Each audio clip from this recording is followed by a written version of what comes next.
Enfim, vamos correr, que é para dar tempo de falar sobre tudo. E vejam só, hoje de manhã, um Estadão acordou bolsonarista. O texto é quase perfeito. E por mais que fale várias obviedades para alguém que está na direita, ainda assim vale a pena ler e ter um olhar crítico. Porque nesse caso aqui, não foi aquele editorial que tem aquele parágrafo padrão, né? Não, mas, olha, a gente reconhece que o Supremo fez o que tinha que fazer, porque Bolsonaro era um problema, não os bolsonaristas. Não teve esse parágrafo padrão. Não tem nenhuma menção ao bolsonarismo. Mas tem uma coisa muito curiosa. O Estadão vai descrevendo diversos absurdos que foram feitos, que se você não acompanhou a história do Brasil, se você não tá na direita, você não sabe do que o Estadão tá falando. Porque o Estadão vai falar de falta de liberdade de expressão, até mesmo para deputados eleitos, que o Estadão vai estar falando do caso do Daniel Silveira. Vão falar de jornais fechados, pessoas censuradas, e sim, que pessoas são essas? Mas vamos lá. O editorial é esse. O Supremo cria o crime de desinformação. E o desenrolar, inclusive até o final, e a forma como classifica, é uma nova escalada aí no tom que vem sendo utilizado contra a Suprema Corte Brasileira. Ao tipificar a propagação de mentiras, o Supremo ultrapassa o limite entre julgar e legislar. Nenhuma democracia sobrevive quando a opinião depende de sentenças e licenças. Enfim. O Supremo transformou o julgamento do núcleo da desinformação da trama golpista em algo maior do que o destino de 7 réus. Converteu no marco simbólico da sua própria mutação. O tribunal que nasceu para guardar a Constituição agora a reescreve, dia após dia. Começou bem. Em sentenças que confundem convicção moral com norma jurídica, em nome da defesa da democracia, o STF a desgasta por dentro. Pronto, o STF agora já é um agente antidemocrata. O STF pode, inclusive, ser investigado no inquérito dos atos antidemocráticos. A criação do crime de desinformação foi apenas a mais recente das iniciativas do Supremo estranhas ao Estado Democrático de Direito. Ao tipificar a propagação de mentiras, o Supremo substituiu o Congresso e violou o princípio da legalidade, segundo o qual ninguém pode ser punido por crime não previsto em lei. Aspas, todos os que insistem em desinformação, ameaçou Alexandre de Moraes, aspas de novo, devem saber ficar atentos já com este precedente do Supremo.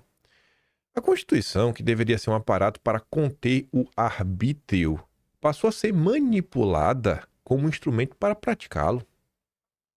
A Constituição devia barrar, a gente está fazendo aqui umas leis para ninguém agir como um tirano autoritário. Mas agora eles estão, deturpando a Constituição para colocar censura a todo vapor. A Corte, ao invés de julgar conforme as leis, passou a produzi-las ao sabor de humores políticos. O sabor, eu sei, como sai na pizzaria, sei lá, eu quero uma de calabresa, uma de 4 queijos. Aqui é o sabor político. Me dá um petista, me dá um sabor petista aí. Mortadela também. Tem mortadela e tem petista. E Lula, precisa de Lula, fruto do mar. O direito penal tornou-se um produto da ocasião nas mãos do Supremo. O ministro Flávio Dino, por exemplo, equiparou fake news à violência gravíssima com efeitos semelhantes a uma facada ou um tiro. É a mesma coisa, né? Porque palavras machucam. Moraes afirma que atacar a justiça eleitoral é crime tipificado sem indicar o artigo. Obrigação do jornal descobrir com o artigo. Enquanto presidia a corte, o agora ex-ministro Luiz Roberto Barroso afirmava que no Brasil não existe censura, enquanto cidadãos eram intimados e veículos de imprensa calados. A retórica da virtude virou salvo-conduto para o arbítrio. Aí aqui já começa, né? Quais cidadãos eram intimados? Quais veículos de imprensa, também eram intimados? Quem era calado? Eu acho que é importante dar um caso concreto, porque tem muita gente que não acompanhou a política. Aí você vê que quando o Estadão generaliza é de propósito. Ele não pode falar que o bolsonarismo está certo. Você vai ver aqui a prova disso. O julgamento do núcleo da desinformação não é um ponto fora da curva.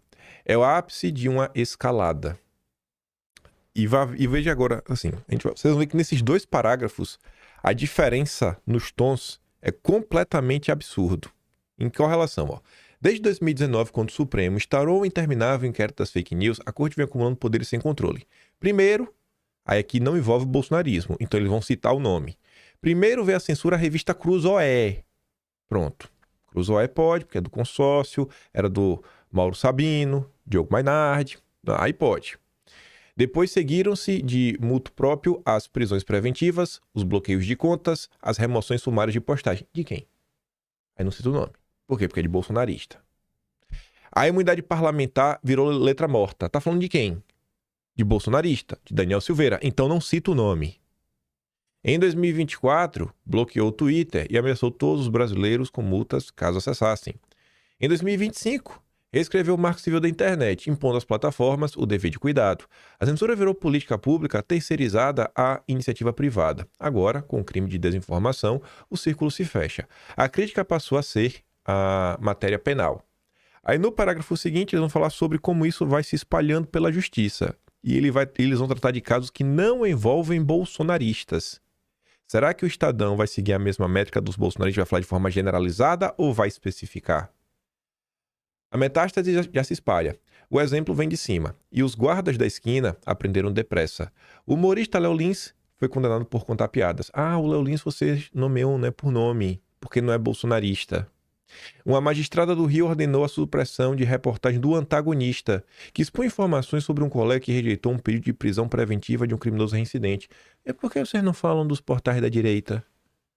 Os da direita não pode falar, só os do consórcio. No Rio Grande do Sul, a jornalista Rosane de Oliveira, que é da Gauchá, se eu não me engano, foi condenada a pagar 600 mil por divulgar dados públicos sobre o salário de uma desembargadora. A toga que deveria simbolizar prudência virou farda da patrulha moral e blindagem corporativista. Então você até denuncia. Olha, tem censura. Olha, ali a imunidade parlamentar não existe, virou letra morta. Tá, mas você poderia me apontar um caso que a imunidade parlamentar virou letra morta? Não aponta. Por quê? Porque é de bolsonarista. Tem que abafar todas as histórias. Nós vivemos no mundo que as histórias são abafadas.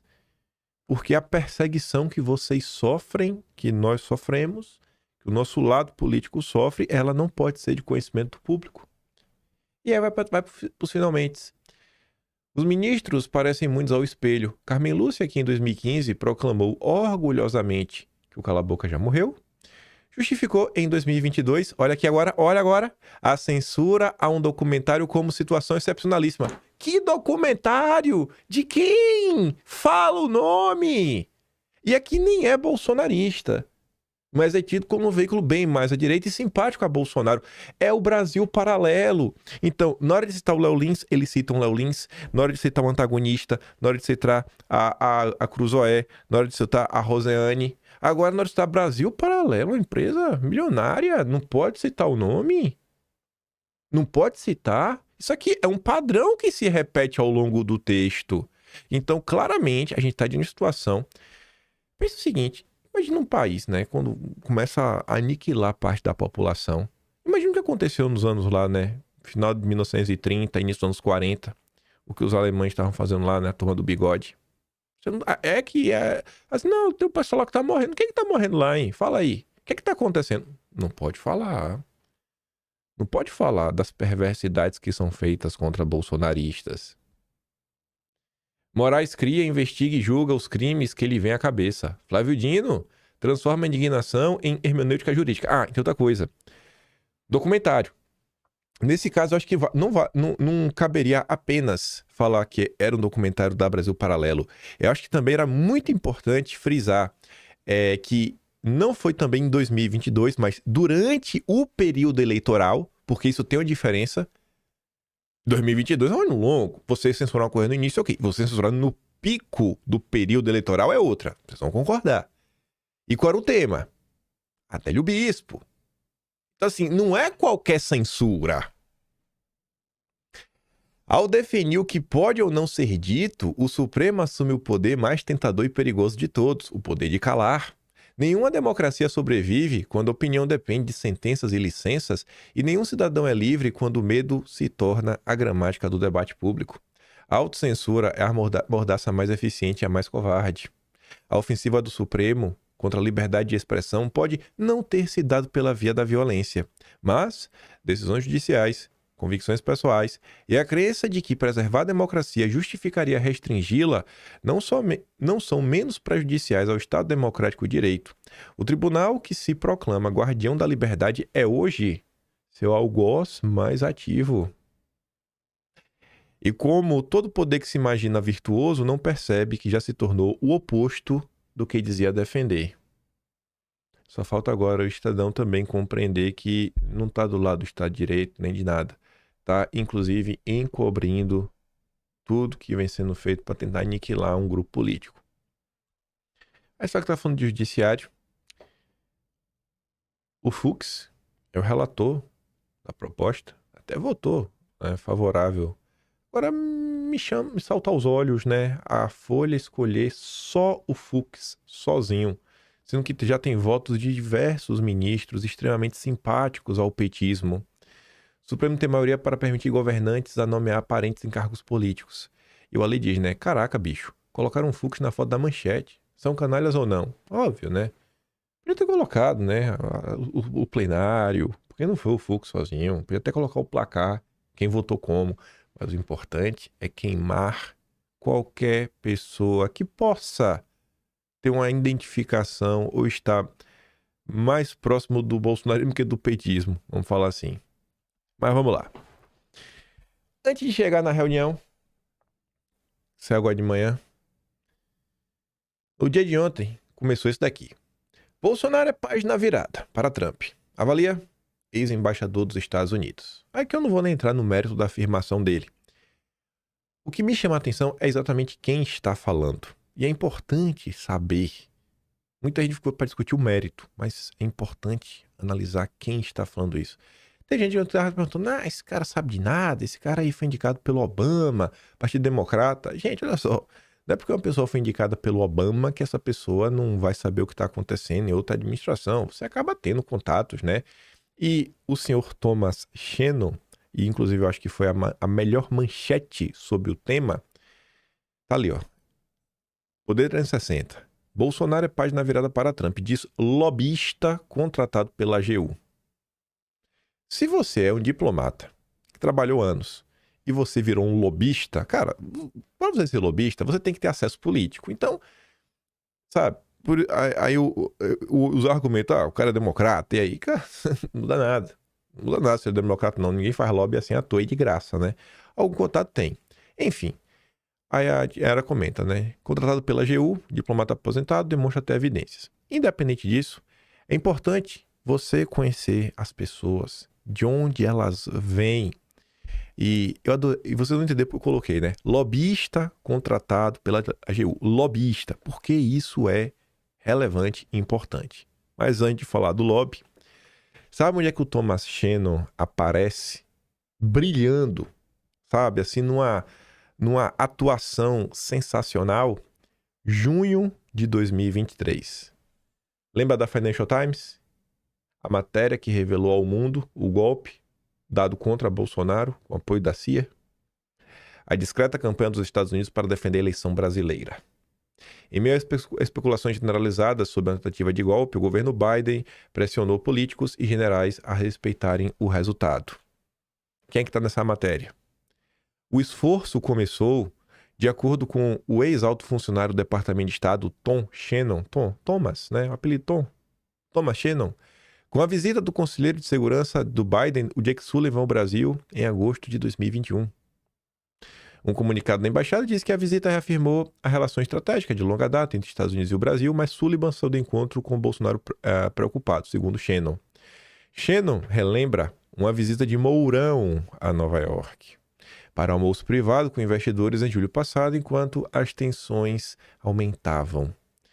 Enfim, Mourão entrou em um elevador para sair e o ex-embaixador se juntou a ele. O Shannon estava lá, do lado do Mourão. Quando a porta estava fechando, eu disse a ele. O Thomas Shannon falou para o Mourão. Você sabe que sua visita aqui é muito importante, Mourão. Você ouviu as pessoas ao redor da mesa sobre suas preocupações e compartilho dessas preocupações e, francamente, estou muito preocupado. Mourão virou para mim e disse, eu também estou muito preocupado.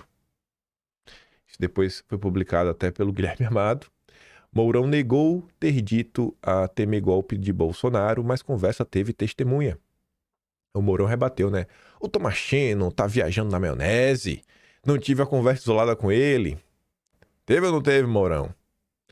No elevador, além de Shannon e Mourão, estava também o CEO e presidente da American Society, Council of the Americas, Susan Siegel. E essa notícia, eu nem vou trazer aqui as coisas. Lembra semana passada que fizemos um dossiê histórico? Falando do período Collor e várias coisas. Que o Collor, assim como Lula, foram lá na American Society. Você vê como tem um padrão? A American Society que é ligado aos Rockefeller, né? É um padrão. Olha quem tá lá também. Tu vê, né? Que todo mundo sai da American Society diferente. O cara entra de um jeito e sai de outro. O cara entra de um jeito e sai de outro. Sabe assim, desconfie a quem vai para um encontro na American Society.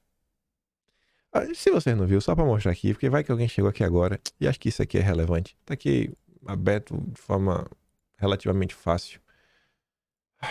Cadê? Vou mostrar aqui para vocês. Deixa eu ver se... Aqui, ó, Sociedade... Deixa eu ver se eu acho o nome em inglês. Aqui já dá o suficiente já. Vou botar aqui, ó. Tava lá, a gente comentava, na 89. Aqui, ó. Ulisses ganha festa de banqueiro. Que Ulisses? Ulisses Guimarães. Então deixa eu botar aqui antes, que acho que tem de Tancredo Neves antes. Isso, ó. 11 de fevereiro de 85. Tancredo Neves vai receber lá, né, o David Rockefeller, né, tudo mais. James Manhattan. Aí dizia, porque David Rockefeller é que comandava, né? Ele também era o presidente da American Society. Isso em 89. Botou os banqueiros de Wall Street, né? Faria Lima não, Wall Street. Sentar para conversar com Ulisses Guimarães, o pai da Constituição. Aí, 89, né? A Council of the Americas, que a American Society Council of the Americas é basicamente a mesma coisa. Enfim, convidou o Collor. Collor, vem aqui, Collor. Vem aqui falar com a gente. Aí tava uma galera lá, a gente comentou sobre isso na época. Nas notícias também sobre isso. A notícia, inclusive, é denunciando que a imprensa brasileira vendeu como se fosse algo sensacional, que deu muito certo, e a prova disso seriam as fotos de Collor com a turma lá. Aí tá ali a foto do Collor com o Kissinger e o Rockefeller. De novo, né? Collor, Kissinger e o Rockefeller. E essa American Society funciona no Hotel Waldorf Astoria. Grave esse nome também. E aqui mais uma imagem. E por que isso é relevante? Você vai no Arquivo Nacional, esse aqui é um documento que era sigiloso, né? Você tá vendo aqui, ó, confidencial. A inteligência do Ministério aqui, ó, Ministério de Relações Exteriores, Divisão de Segurança e Informações. É o setor de inteligência. Eles estavam monitorando o Lula. Se em 89 o Collor foi lá beijar a mão dos Rockefeller no American Society, o Lula também foi. Olha lá, ó. O Lula foi a Nova York, em 2 de maio, onde é que o Lula tava, né? Tá aqui, ó. Almoço na Câmara de Comércio dos Estados Unidos no Hotel Waldorf Astoria. E no dia seguinte tava de novo, né? Encontro privado no Council of the Americas. Aí veja aqui o que aconteceu com Mourão, o tipo de coisa que Mourão foi falar, foi ouvir, com quem Mourão se encontrou, e aplique isso, né? Porque aconteceu com Collor, com Ulisses, com Tancredo, com Lula. Existe ou não existe uma força global que comanda essas marionetes que a gente tem no Brasil e chama de políticos? Existe ou não existe? Ou é teoria da conspiração? Mas vamos lá. Porque eu falei que gostei muito da matéria do podendo estar sendo tratado como lobista. O SEBRI é um grupo meio que de lobby no Brasil, né? Tá lá, ó. A quem faz parte. Tá o Raul Jungmann também lá, o cara do Temer. E outros pesos pesados no SEBRI, junto com o Thomas Shannon. Não tem ponto sem nó neste Brasil. Só quem age de forma desorganizada e não sabe o que é sentido de grupo é a direita, que é cada um por si. Tipo, Eduardo Bolsonaro tá lá. Eu não vou citar ninguém nominalmente, mas você vê que os caras não ligam para Eduardo para oferecer ajuda. Ainda reclamam que não ficam sabendo do que está sendo proposto, como se fosse obrigação do Eduardo contar e não do cara se mover. Ninguém é proativo, ninguém tenta trabalhar em prol de nada. E nosso Thomas Shannon ainda é do diálogo interamericano. Dá pra ficar melhor? Tem ou não tem uma força internacional que atua no mundo todo para ajudar a esquerda, né? A esquerda no Brasil, não é representada pelo Lula, o lulismo. Eu não quero só usar mais um rótulo seco, o lulismo, né? Uma coisa que eu acho que você... Eu já falei isso, falarei de novo, já que você chegou agora. Lula é a esquerda permitida. Lula foi criado para ser esquerda permitida. Lula foi criado para ser esquerda permitida. Por que permitida? Porque Lula é o que o sistema permite. Lula nunca representou a esquerda antissistema. Nunca. E é por isso que ele é o líder dessa turminha toda aí. Tá aí, ó. Diálogo interamericano. Mas vamos lá. O tempo foi passando no dia de ontem, antes de chegar na reunião de hoje. Porque com isso daqui, talvez que você junta isso com o que começou a ser início da manhã, e aí ao longo do dia, obviamente, vai sair mais coisas, né? Trump quer conversar sobre comércio e outras questões com Lula, diz Marco Rubio, que está nesse primeiro encontro aí que tiveram. Enfim, Trump explorará maneiras de resolver questões bilaterais, incluindo o comércio, em uma esperada reunião com Lula, disse o Marco Rubio, aspas. Achamos que a longo prazo é benéfico para o Brasil nos tornar seu parceiro de escolha e comércio em vez da China, disse Rubio em entrevista coletiva. Então parece aí que quer que o Brasil escolha entre a China e os Estados Unidos. Não dá para ficar em cima do muro. O Rubio também comentou mais. Trump explorará com Lula se há como resolver questões de juízes. Diz Marco Rubio. Juízes, né? Não sei de quem que ele está falando. Marco Rubio disse que Trump deve explorar em sua reunião com Lula a questão da atuação de juízes. A fala aconteceu durante o deslocamento do secretário para a reunião da ASEAN, da qual Trump e Lula participarão, aspas.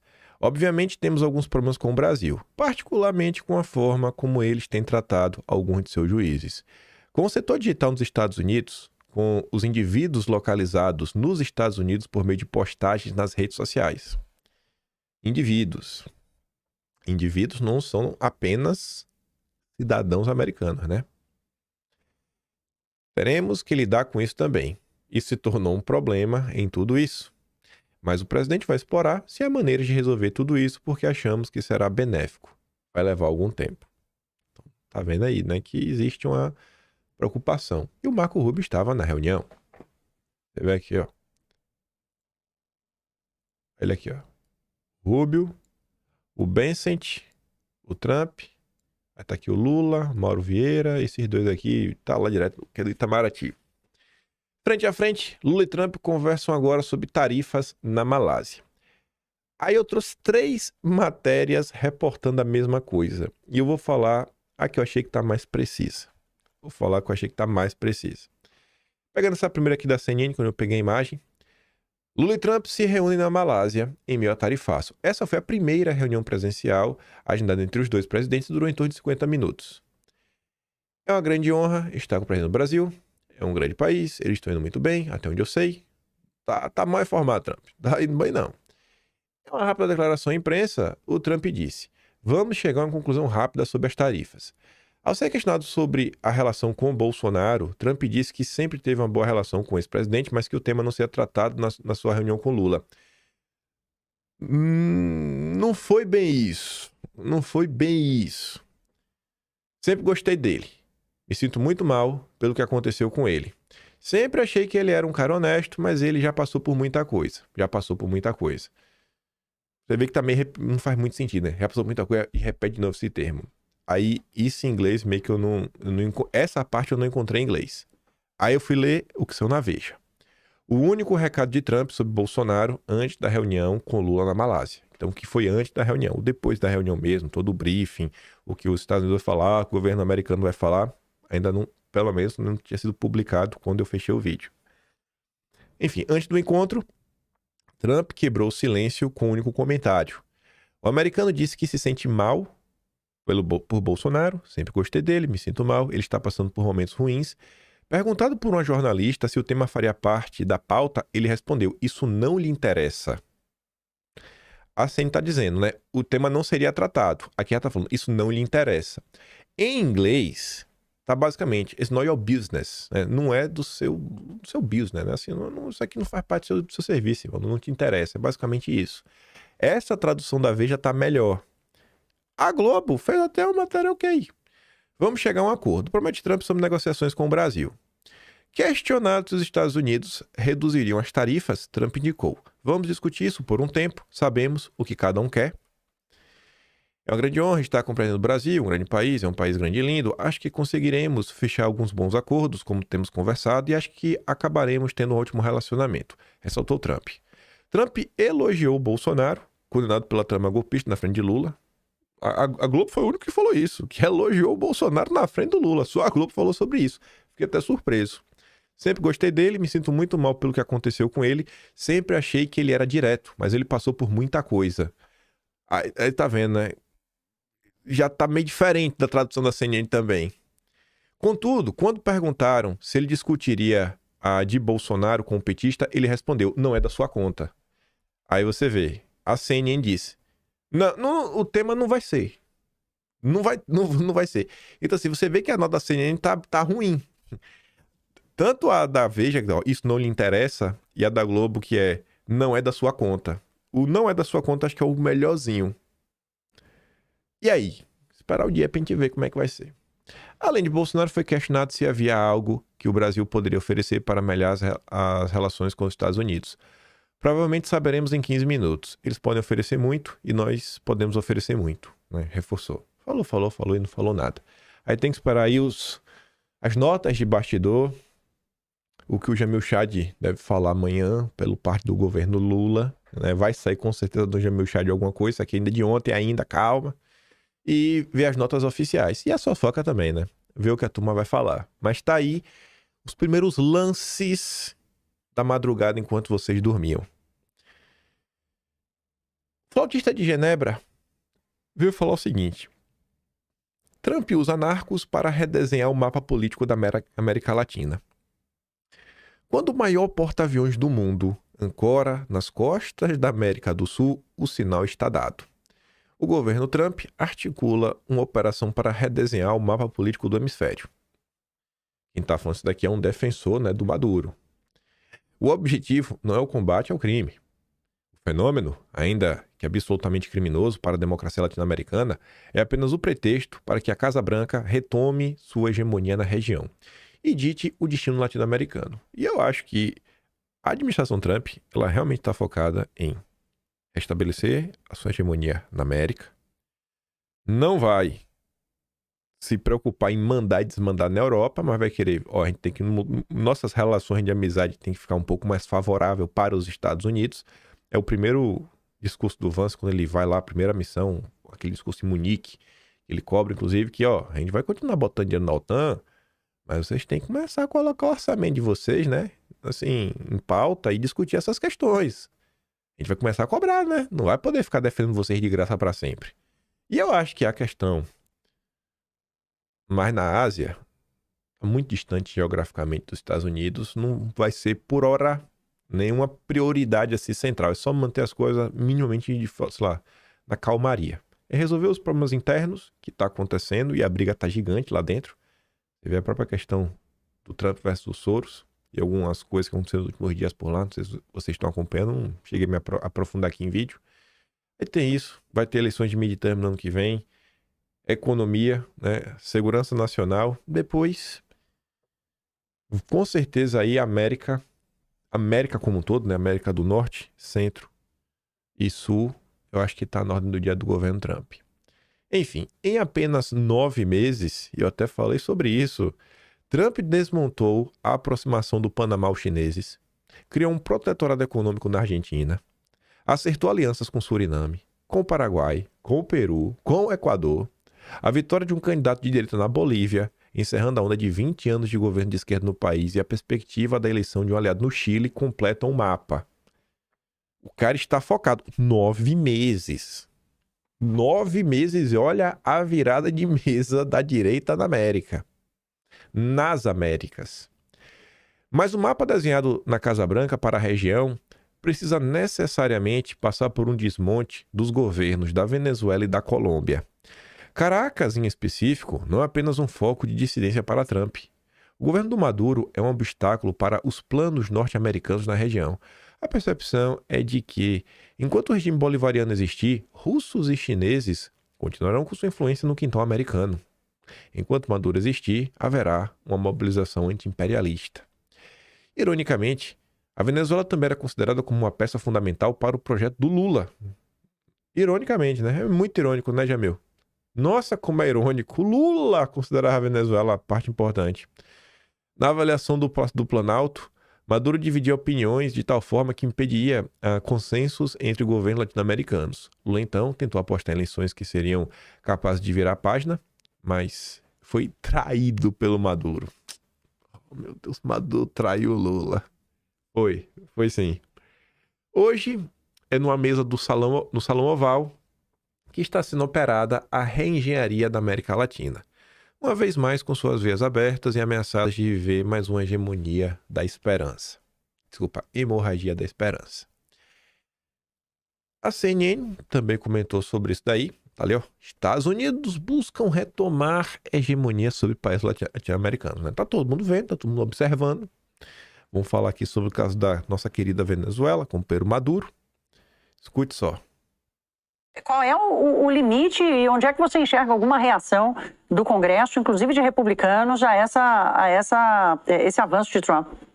Thaís, há pouquíssimos republicanos reagindo contra isso. O Congresso, de fato, está bastante submisso ao presidente Donald Trump. Aliás, um dos poucos republicanos que tem reagido contra isso é o senador do estado aqui do Kentucky, onde eu me encontro, Rand Paul. Ele tem se colocado, em certa medida, questionando Donald Trump, mas ele é uma exceção, né? Outros senadores, eles sabem que, por questão de sobrevivência política, têm demonstrado muita pouca vontade de reagir a qualquer tipo de ação do Donald Trump, lembrando que cabe ao Congresso norte-americano a capacidade de declarar guerra, né? Mas o Congresso americano também cabe, por exemplo, discutir questões de tarifas, né? Então, o que nós estamos vendo acontecer é um processo de concentração de poder no executivo. Essa é a filosofia de governo que guia o governo Trump atualmente. Se a gente vai ter algum tipo de reação do poder legislativo do Congresso norte-americano,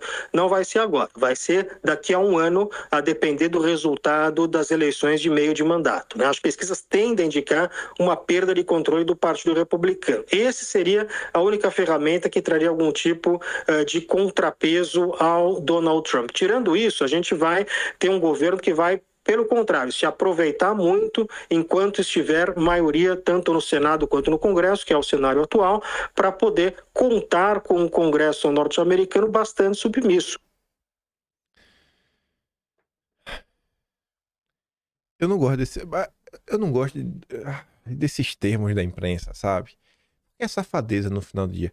Um Congresso submisso. Cara, não é submisso. É um Congresso alinhado. Sabe, o Congresso submisso, cara, não existe submissão. Todos eles são independentes, eles podem votar da forma como eles bem quiserem. Se eles estão votando desta forma, é porque eles estão interessados ou porque eles apoiam esse tipo de pauta. Submisso, sabe? Nada que nenhum presidente de direita faz encontra eco e o mínimo de respeito por parte da imprensa. A Etsuki fala assim, ó, a maioria no Congresso e no Senado são a força de qualquer presidente. Na verdade, que seria a maioria na Câmara e no Senado, né? Porque o Congresso são os dois juntos. Mas se bem que acho que nos Estados Unidos eles chamam de Congresso mesmo, né? A Câmara. Enfim. Mas aí em 2025 existem aqueles que acreditam que Bukele chutou a porta e tomou a porcaria toda, né? Não, tem que bukelizar. Tá aí que o Bukele foi homem pra fazer o que tinha que ser feito. Um presidente de um país que não tem apoio do seu poder legislativo fica com as mãos atadas. Agora, quando o legislativo joga junto, não é ser submisso, é jogar junto, aí você vê entrega, resultado, mudança na vida das pessoas. Cabeça erguida é mais importante do que um Nobel. Diz Lula na Malásia. Lula tá atacando, né, Maria Corina? Ficou com inveja, né? A inveja aí é subiu pra cabeça. Acho que ele queria ter ganhado o Nobel, ou ficou chateado porque o prêmio que ela ganhou acaba por enfraquecer a posição do Maduro, né? Derrubar Maduro começa a se tornar algo até desejável, né, Lula? Tá chateado. E aí, quase encerrando esse tema, tem esse aqui mais uma coisinha. A turma da esquerda no Brasil adora falar do doicode. Você já deve ter escutado falar disso. Doicode, torturava as pessoas e tudo mais. O Maduro tem o seu doicode. Se chama helicoide. Até parece o nome, né? Doicode, helicoide. Leonardo Coutinho fala assim, ó. No lendário helicoide, a mais notória e obscura central de tortura e atividade, enquanto o sujeito se regozija com sua palestra no açougue de Maduro, dezenas de pessoas, alguns andares abaixo, são submetidas a toda a ordem de sevícias. Esse é o Breno Altman. Aí Breninho tá falando o seguinte, ó. Amanhã regressa a São Paulo, depois de uma semana em Caracas. Aqui há um povo mobilizado, organizado e armado para defender a pátria, sob a liderança do governo Maduro. Hoje deu uma palestra para o comando da Polícia Nacional Bolivariana, no lendário helicoide, um estado maior, leal ao país e à Revolução Bolivariana. Aí eu pergunto pra você, vem cá, por que ele vai voltar pra São Paulo hoje, né, no caso? Era amanhã, hoje. Por que não ficou lá pra lutar também? Tinha que ter ficado lá, Breno. Ficado lá. Pegar em arma lá e lutar junto com o Maduro. Mostrar que tu é brabo. Ai, ai. E aí, sobre essa questão da Venezuela, o caso do Flávio Bolsonaro continua ainda ganhando repercussão. O nosso amigo liberal do Instituto Mises, Hélio Beltrão, resolveu comentar sobre o caso. E adivinha? Ele acha que o Flávio Bolsonaro tá errado. Não tem que ter nenhum tipo de invasão externa pra matar bandido. Não. Aí a Tsuki fala assim, ó. O cara aparece na CNN pra corroborar com a narrativa distorcida. Tá igual aquele gif batendo a cabeça na parede. Não é possível que ele não entendeu a fala do Flávio Bolsonaro. Vamos ver aqui o Hélio Beltrão. Isso aqui é importante. Porque eu quero falar também, eu quero entrar no mérito da fala dele. Discordo da opinião do senador Flávio Bolsonaro contra essa intervenção sugerida por ele. Não acredito que ele tenha cometido nenhum crime, ele está dando a sua opinião. Como o Guilherme disse, ele tem imunidade parlamentar, não conversou com ninguém, não está traindo a pátria, nada disso. Mas eu sou contra por motivos econômicos e políticos, né? Essas intervenções externas, quando acontecem, enfraquecem a liberdade do país, criam novas dependências. A soberania nacional implica que a gente faça as nossas instituições funcionarem. Nossa, funcionário, peraí. Até aqui, gente. Eu sou contra a invasão. Vocês viram em algum momento Flávio Bolsonaro defendendo invasão do Brasil? Alguma atuação que o pessoal diz, né? Foots on the ground. Né? Botar assim o pé em solo. Acho que o Flávio só falou pra abater, né, navio transportando droga na Baía de Guanabara. Só isso. Eu acho que disso pra uma invasão estrangeira, cara, tem, sabe, é muita coisa, bicho. Sabe, a sua intervenção, não invasão não, intervenção. Eu acho que tem um salto lógico muito grande, sabe, muito grande. Mas vamos continuar. Ele diz, não, soberania nacional é importante, né, porque são as nossas instituições que tem que resolver e pipipi, popopô, mas vamos continuar. Polícia, a justiça, etc. É nossa responsabilidade. Nenhuma nação pode importar a ordem ou a liberdade de fora. Ambas essas precisam nascer da estrutura moral e jurídica internas, senão não é liberdade. Mesmo quando é motivada por boas intenções, como por exemplo que a gente está falando de combate ao crime organizado, uma intervenção externa abre precedentes perigosos. Por exemplo, quem define os limites? Quem fiscaliza a potência estrangeira? Agora, eu adoro esse ponto dos liberais. Quem determina o limite? Quem determina... Ô, irmão, vem cá. Tu não consegue olhar pro mundo real, não, véi? Tu não consegue olhar pro mundo real, não, e ter assim, um juízo de valor mínimo do que é certo e o que é errado. Tu não consegue olhar pro mundo real e saber a diferença de um cara que, sei lá, que rouba um celular e um chefe do PCC, do Comando Vermelho. Tu não sabe a diferença disso. Sabe? Tu não consegue entender a diferença dessas coisas. Aí fica, não, porque nem o vai, vem cá, cidadão.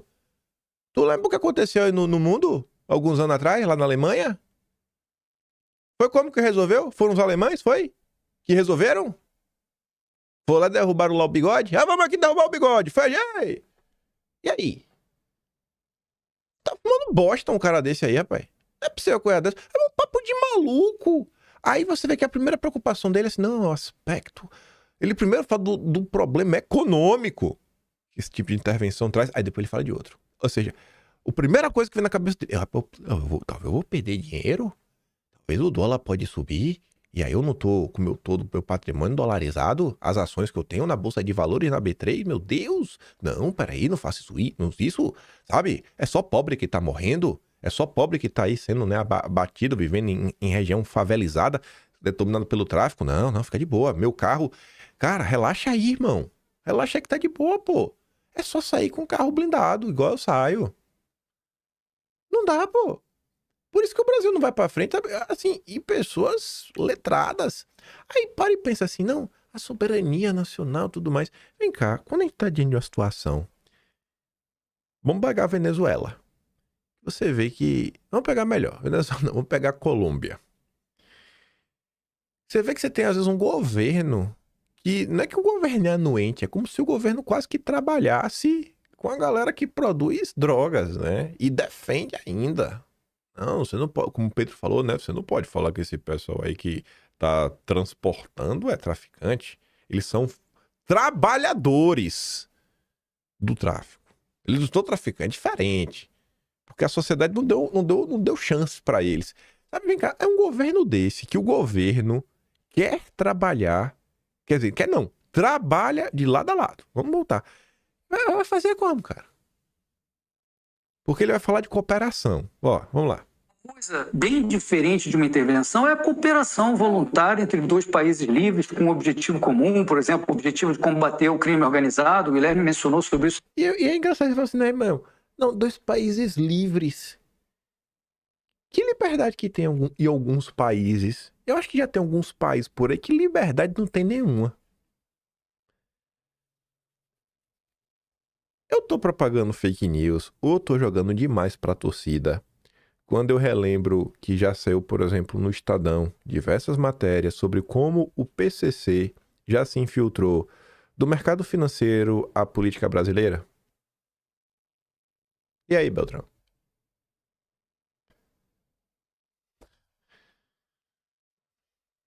Também, numa cooperação voluntária, ao contrário da intervenção, o país permanece soberano, autônomo em todas as decisões internas, etc. Nada muda para a população, não tem segurança jurídica, a ordem é mantida. Então, o crime organizado, Leandro, ele cresceu no Brasil nas últimas décadas justamente quando o Estado de Direito enfraqueceu e quando a economia foi cada vez mais sufocada por carga tributária, regulamentações excessivas. Ou seja, quanto mais o Estado taxar, criar privilégios, criar proibições, restrições, mas... A economia anda para trás por carga tributária e regulação excessiva. O cara só pensa nisso.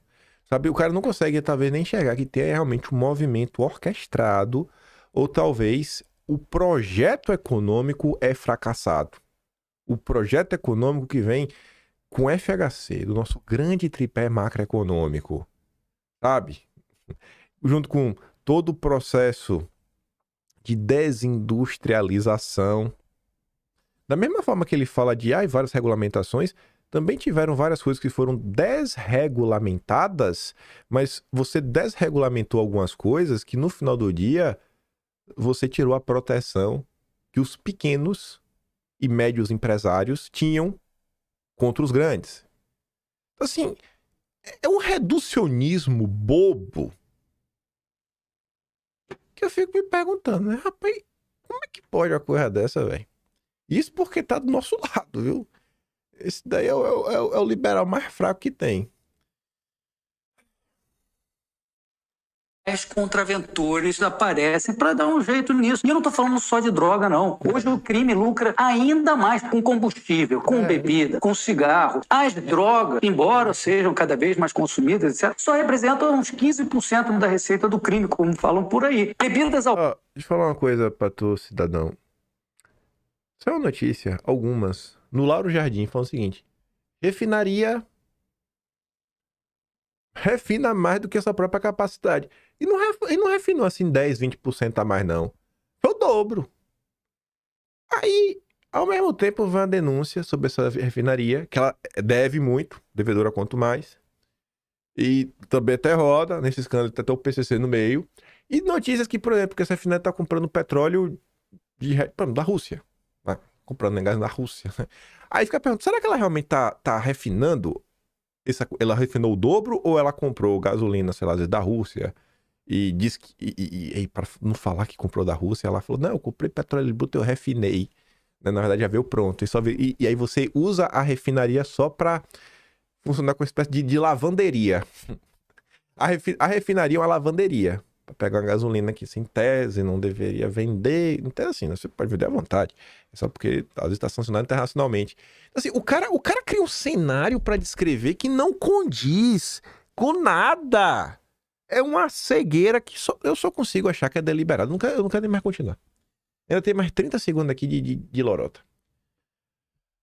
Esse comentário aqui, eu acho que resume tudo. Aí o Rodolfo fala assim, ô cidadão, e se o tráfico estiver sendo usado como instrumento de financiamento ilegal de projetos de poder transnacionais e opressão terrorista em porções imensas de comunidades pobres? Essa sua tese de porcaria se sustenta? Não, o governo tem que cooperar. Mas o tráfico sustenta o governo. Tu não tá entendendo, cara. É duro, viu, velho? É duro. Esse é o nosso time. Esse é o time aí que a gente tem que jogar junto. O time da direita. Mas vamos lá. Vamos falar de eleição. Começar até pela esquerda, na verdade. Nem sei se vai dar pra falar muito da direita. Nem vai dar pra tretar demais. Descaso com Lula versus cheiro de esgoto. Embate duro entre lideranças escancara briga no PT do Rio. A Pâmela comenta, né? Ai, pra dividir a direita. Você já viu a esquerda brigar em público? Tá aí, ó. E quem tá brigando é Washington Quaquá, Lindenberg e André Siciliano. Só desconhecido, né? Mas continuando. A Globo ontem fez um post e apagou. Apagou, tá aqui, ó. Está indisponível porque a Globo apagou. Com Lula candidato, falta só definir o inimigo do povo. Porque Lula é o herói do povo, né? Você tem que saber qual que é o inimigo. Essa é a Globo. 100% imparcial. Pivô do Mensalão, Delúbio lança candidatura a deputado federal. Do nosso lado, a galera tá com nojinho de abater bandido. Não abate o bandido, não! Vamos cooperar para batê-los. Do lado da esquerda, os caras tá ressuscitando Delúbio Soares.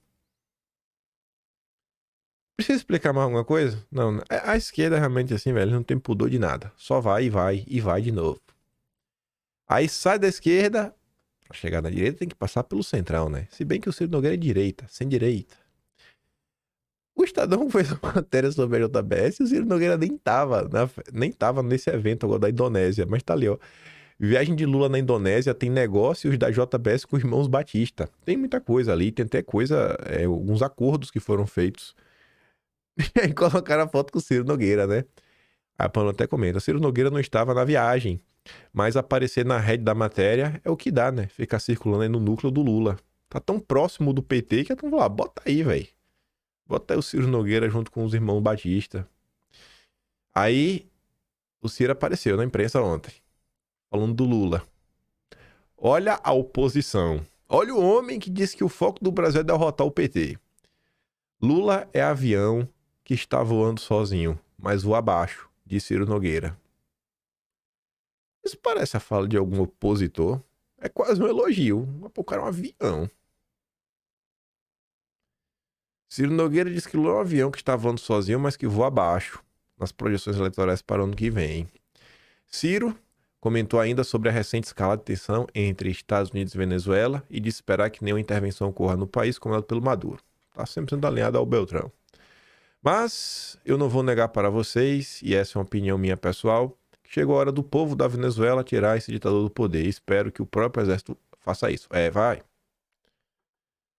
A Força Armada Bolivariana tá pronta. Vai vir. Eles estavam no curso ali com o Breno Altman só para disfarçar. Confia, Ciro. Confia que agora vai. Maduro. Agora Maduro cai. Novo slogan do PP do Ciro Nogueira coloca segurança como prioridade. Até fica bem condizente, né, Ciro? Brasil tem um futuro estrangulado pela falta de segurança. Após o acordo com o governo, o partido do cacique que queria unir a direita resolveu mudar sua narrativa e focar na segurança pública e esquece que a economia está afundando no país, né? Parabéns aí, viu, Ciro? Do partido de Ciro Nogueira também, e conectando com o início do vídeo de hoje, a ex-ministra do governo Bolsonaro, do agro, Tereza Cristina, participou de um podcast que eu acho que é do PP. Parece que até o símbolo do PP aqui, ó. Política de primeira. Talvez seja do próprio partido. Aí o Clark posta dizendo assim, ó. Cara, eu tava andando pelas vielas do YouTube e vi a entrevista da Tereza Cristina ao Política de Primeira, onde ela fala sobre vários assuntos. Dentre esses temas, ela comenta sobre a tarifação que o Brasil vem sofrendo. O mais interessante, mas que não me causa espanto, é que ela contribui com o discurso do consórcio, dizendo que foi erro de todos não terem dialogado com o governo Trump sobre as tarifas, que nas palavras dela, pegaram o Brasil de surpresa. Mas é a mesma Tereza Cristina que, no dia 15 de outubro deste ano, afirmou que não adianta lançar nomes para 2026 sem viabilidade, demonstrando seu incômodo com o nome de Eduardo. Ela tenta passar pano ou esconder que, dentre os 50% das tarifas, 40% são por conta das violações dos direitos humanos e da prisão ilegal de Bolsonaro, o mesmo que lá, em 2018, lhe estendeu a mão. Aí veja como é que ela aborda a questão das tarifas. Teve 10% junto com a Argentina e a Austrália. Então nós ficamos muito felizes aqui. Então eu acho que aí houve uma falha da nossa diplomacia, uma falha do governo Lula, que quando veio essa tarifa, devia já ter ido aos Estados Unidos e feito um contato com o governo americano e oferecer uma proposta, porque eu acho que nós temos grandes oportunidades com os Estados Unidos. O nosso comércio com os Estados Unidos é muito tímido ainda, apesar de nós sermos os maiores fornecedores de café, os maiores fornecedores de suco de laranja, né? Um dos maiores fornecedores de açúcar. Nós temos uma série aí de produtos que temos a Embraer, a aviação americana regional não funciona sem a Embraer, tanto é que foi a primeira coisa que eles tiraram da lista dos tarifas, né? Colocaram na lista de exceção, o suco de laranja também, porque hoje a Flórida, que teve um problema seríssimo de sanidade com seus laranjais, não tem mais o suco todo para fornecer para os americanos. Enfim, então, veio o governo negligenciou. Aí, no dia 9 de julho, vem os 50%. Pegou o governo totalmente, todos nós desprevenidos. A iniciativa privada também negligenciou. Então, houve, na realidade, uma acomodação do Brasil que não deveria ter havido. Erramos todos. Governo, Congresso, iniciativa privada. Né? Quando aconteceu isso, foi um tsunami. 50% inviabiliza uma série de produtos brasileiros, carne. Né? Bom, o que aconteceu? Nós, no Congresso, Imagina aí uma pessoa que, sei lá, não acompanha política nem nada, vê uma coisa dessa. Sim, né? Parece que é só um deslize, uma falta de diálogo. E como é que você, assim, não, mas na direita, temos que unir a direita, é momento de união.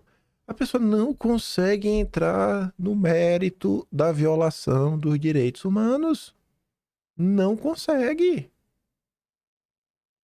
Isso porque ela foi ministra do governo Bolsonaro.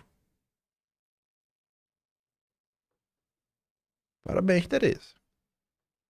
Parabéns. Análise. Eleitor começa a perceber que Bolsonaro está fora das eleições. Por que será, né? No tapetão.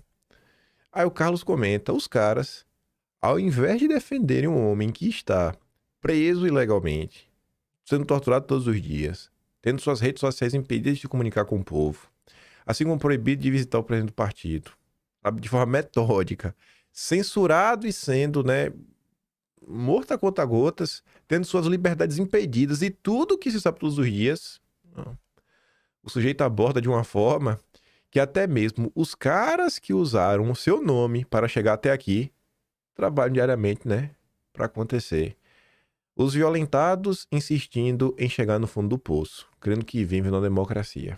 Só tem bobinhos. Aí vem. É um exemplo do que o Carlos Bolsonaro diz? Vamos colocar em exemplos. Olha pra isso aqui, gente. Eu te pergunto, tu queria ter um aliado desse? Tu queria ter um aliado desse? Aliados de Bolsonaro apostam em impulso à anistia se ele for enviado pra Papuda.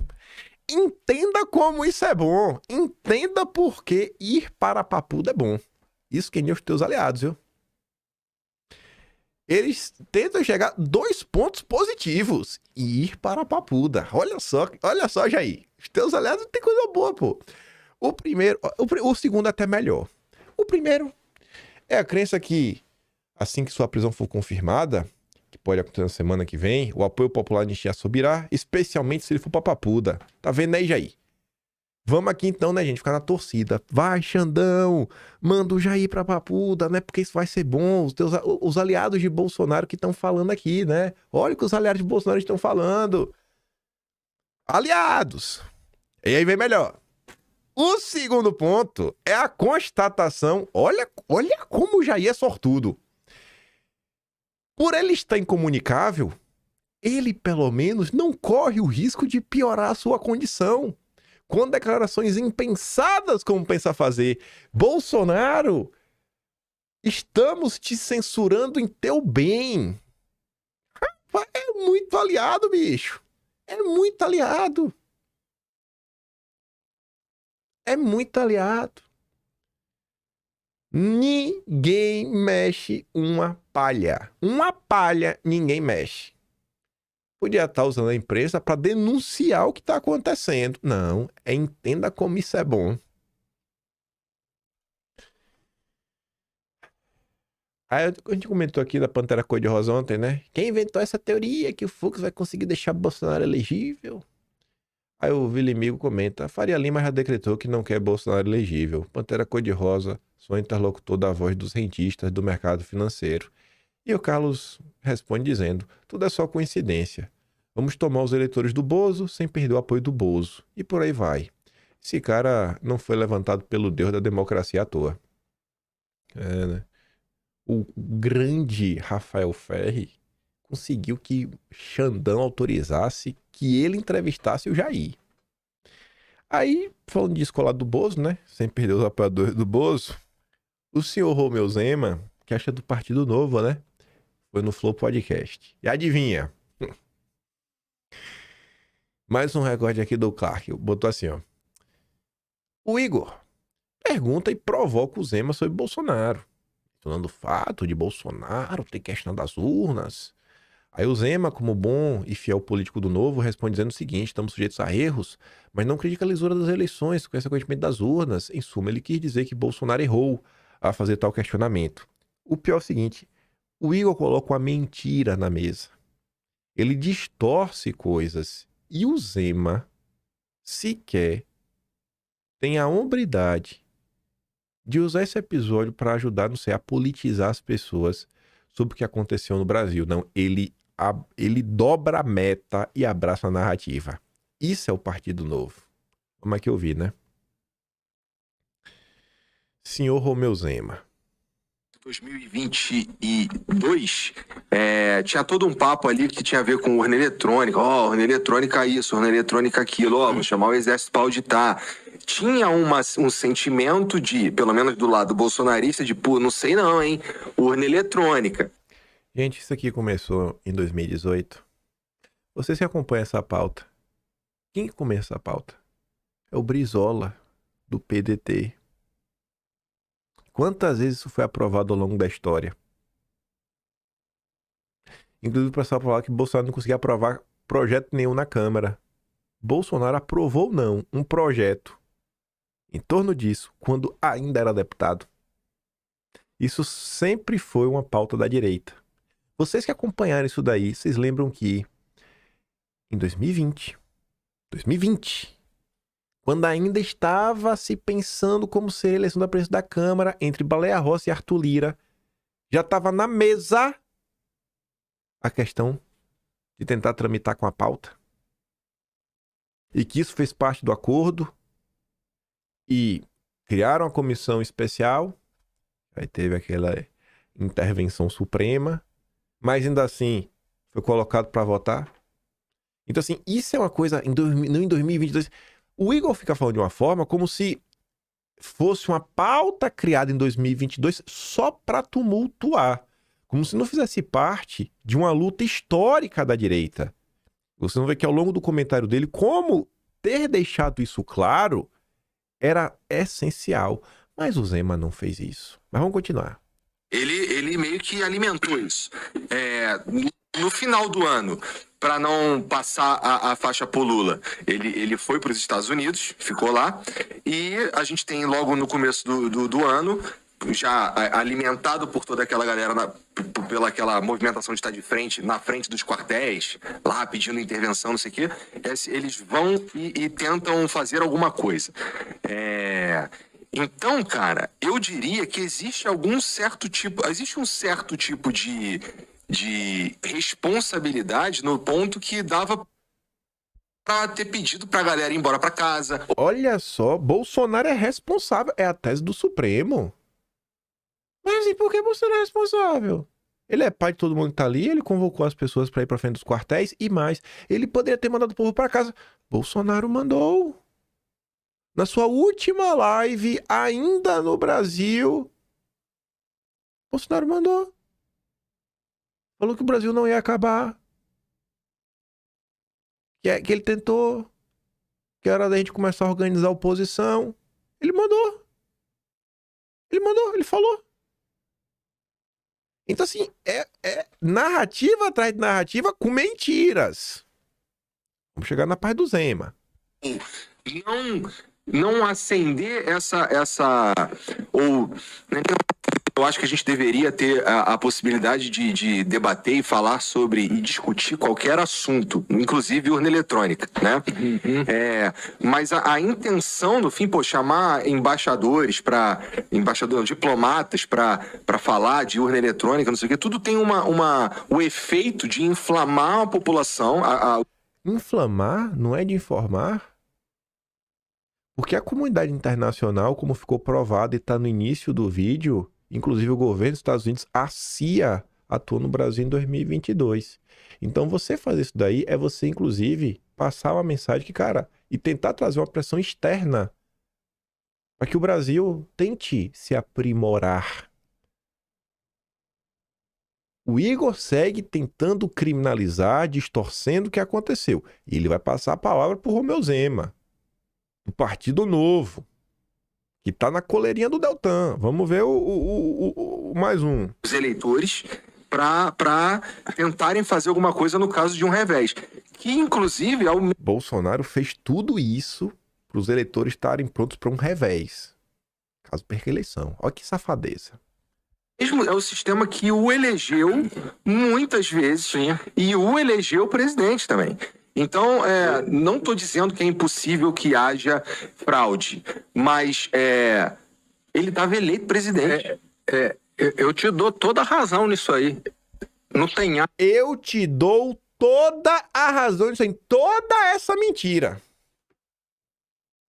Será que nossos amigos do Novo, que tem cadeira cativa e programa nos maiores jornais da direita, será que eles vão comentar sobre isso? Será? Posso? Eu não vou citar os jornais. Eu não vou ser indelicado, porque eu estou dividindo demais a direita nos últimos dias. Hoje eu não quero dividir a direita. Eu quero deixar só no ar. Vocês conhecem várias pessoas filiadas ao Novo que estão aí. É nossa oportunidade de a gente falar sobre isso. Ou a gente vai ter que varrer pai debaixo do tapete, porque é um momento de união, né? É a união, esfaqueando o Bolsonaro assim, para todos verem. Para todo o público do Flow, colocando uma mentira para frente. Vamos terminar a fala do Zema. Árbitro que erra num jogo e marca ou deixa de marcar um pênalti e aquilo é determinante pro jogo, e o jogo acabou tendo aquele resultado mesmo que injusto. E eu acho que tem hora que a gente tem de se resignar, se conformar. Não existe a regra perfeita, o sistema 100% seguro. Você tem conta em banco, eu tenho, tá sujeito a ter fraude uma hora, não é? Eu acho que até as nossas urnas são confiáveis e poderiam ficar mais ainda se tivesse o comprovante impresso como opção para quem quisesse. Ô seu desgraçado, vagabundo, não é isso aí que Bolsonaro propôs não, miséria? Tiver lá o comprovantezinho. Não foi isso que Bolsonaro propôs, rapaz? Mentiroso safado. Esse cara não vale um peido, rapaz. Não vale um peido. Mau caráter. Mau caráter. É um mau caráter.